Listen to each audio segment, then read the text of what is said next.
يوم 23 ابريل 2017 كلاسيكو الارض، الماتش اللي بيستناه كل جماهير الكوره حتى لو ما بتشجعش برشلونه او مدريد، بس بيبقوا مستنيين الماتش ده لانهم عارفين ده مش زي اي ماتش تاني في الكوره، ده الكلاسيكو، المواجهه الاعظم في تاريخ كره القدم. بيوصل لعيبه الفريقين لملعب السانتياغو برنابيو. برشلونه عايز يكسب الماتش ده عشان يقرب من انه يكسب الدوري الرابع على التوالي، والريال بعد 4 سنين من غير ولا دوري ممكن الماتش ده يرجع الدوري تاني. طبعا التركيز كله على نجوم العالم ميسي وكريستيانو. الناس كلها مستنيه مين فيهم اللي هيكسب ومين فيهم اللي هيجيب جول الماتش ده. اللعيبه بتنزل ارض الملعب وجماهير الريال عامله تيفو بتستعرض فيه بطولاتها وكاتبه في رساله بتقول فيها وورلد از ريال، بالعربي كده العالم هو الريال. اغلب الناس كانت شايفه ان الريال هو اللي هيكسب، لان فعلا الريال كان هو اللي جاهز وكان لسه كسبان البايرن في دوري الابطال، على عكس برشلونه اللي خرج من دوري الابطال على ايد السيده العجوز يوفنتوس. الماتش بيبدا بضغط عالي من الريال ومطالبات من كريستيانو رونالدو بضربه جزاء واكتر من محاوله جوه منطقه الجزاء للريال، لكن كان بيشيلها دفاع البارسا وتسديدات من كريستيانو من هجوم الريال، لكن كلها بتكون سهله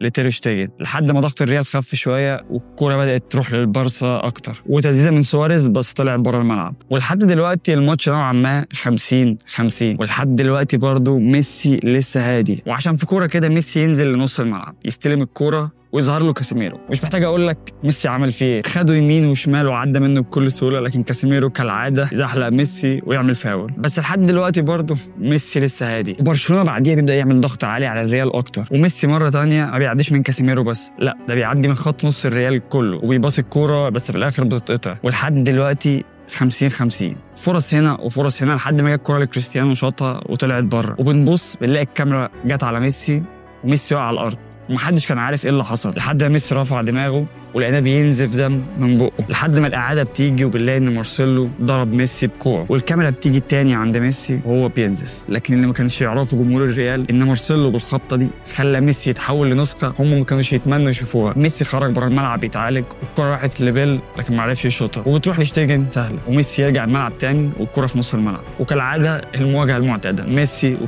وكاسيميرو فعلا حاول يوقع ميسي تاني، لكن المره دي مش ميسي اللي وقع كاسيميرو، وهنا كاسيميرو اتاكد ان ميسي اللي خرج من الملعب غير ميسي اللي دخل الملعب. الريال بيروح لهجمه والكره بتخبط في العارضه وبترجع لكاسيميرو عشان يجيب الجون الاول للريال، وكده الريال خلى ميسي يتعصب اكتر، وبعد دقيقتين ميسي يكون معاه الكره وكاسيميرو يخش تدخل تاني على ميسي او ثالث على ميسي. انا مش عارف كاسيميرو ازاي ما خدش الكارت الاحمر في الماتش ده، وبعد كام كوره 1-2 ما بين ميسي وبوسكيتس وراكيتيتش تروح الكره لميسي ويجيب التعادل. بس الغريب ان ميسي ما احتفلش بالجول، ميسي راح وخد الكوره وخلى اللعيبه ترجع تسنتر وكانه بيقول انا مش هتعادل الماتش ده، لا انا هدمرهم، والمعلق ساعتها قال جمله كانه كان عارف ايه اللي هيحصل: هذه أرضكم وهذه أهدافي. أكتر من محاولة حصلت بعد كده لكن كلها من غير أهداف، والتدخل رابع من كاسيميرو على ميسي، وميسي هنا بيطالب بالكارت الأصفر الثاني لكاسيميرو، بس الحكم شاهد ما شافش حاجة، فاول من غير إنذار. بيخلص الشوط الأول 1-1 والماتش مولع. قبل ما نكمل الفيديو ما تنساش تنزل تعمل لايك وسبسكرايب في القناة عشان تشوف محتوى زي ده كتير. بداية الشوط الثاني ميسي برضه معاه الكورة بيعدي من الأول والثاني والثالث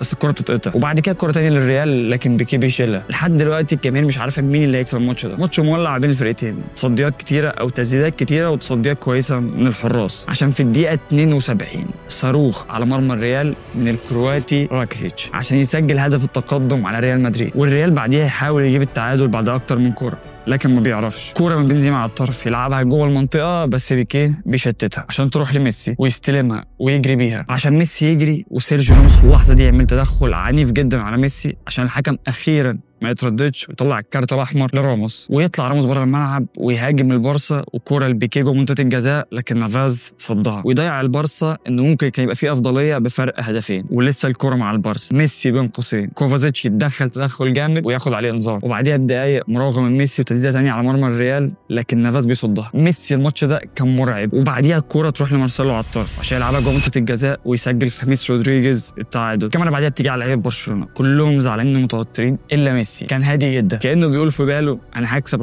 الماتش ده بتاعي انا. بعديها الريال يعمل كذا كوره خطره عشان بعديها كوره يقطعها سيرجيو بوسكيتس ويوديها لسيرجيو روبرتو عشان ينطلق سيرجيو روبرتو في مرتده سريعه لبرشلونه ويقرب سيرجيو روبرتو منطقه الجزاء ويلعبها لاندري جوميش ويجي من وراه جوردي ألبا، وهنا اندري جوميش لعبها لجوردي ألبا وجوردي ألبا لعب الباص اللي هو معروف بيه باص عرضي لجوه منطقه الجزاء عشان ميسي يطلع من العدم ويجيب هدف الفوز ويعمل الاحتفاليه الايكونيك اللي اتسجلت في التاريخ، رفع تيشيرته قدام جماهير جماهير البرنابيو. لعيبه الريال كلها على الارض منهم مارسيلو. تحس مارسيلو كان بيقول لنفسه انا اللي بدات كل ده، انا اللي عصبته. ميسي في الماتش ده ما عملش ماتش اسطوري بس، لا ده عمل اعظم اداء فردي للاعب في تاريخ الكلاسيكو وعلى ارض البرنابيو. اداء تاريخي، هدف تاريخي، احتفاليه تاريخيه. وينهي الحكم الماتش ده اللي كان بعنوان ميسي لديكم لا خوف عليكم. وبس يا كتلان. هو ده كان فيديو النهارده. عايزك تقول لي هل فعلا انت شايف ان ده اعظم اداء فردي للاعب في تاريخ الكلاسيكو ولا في اداءات تانية؟ هستنى كومنتاتكم. سلام يا كتلان.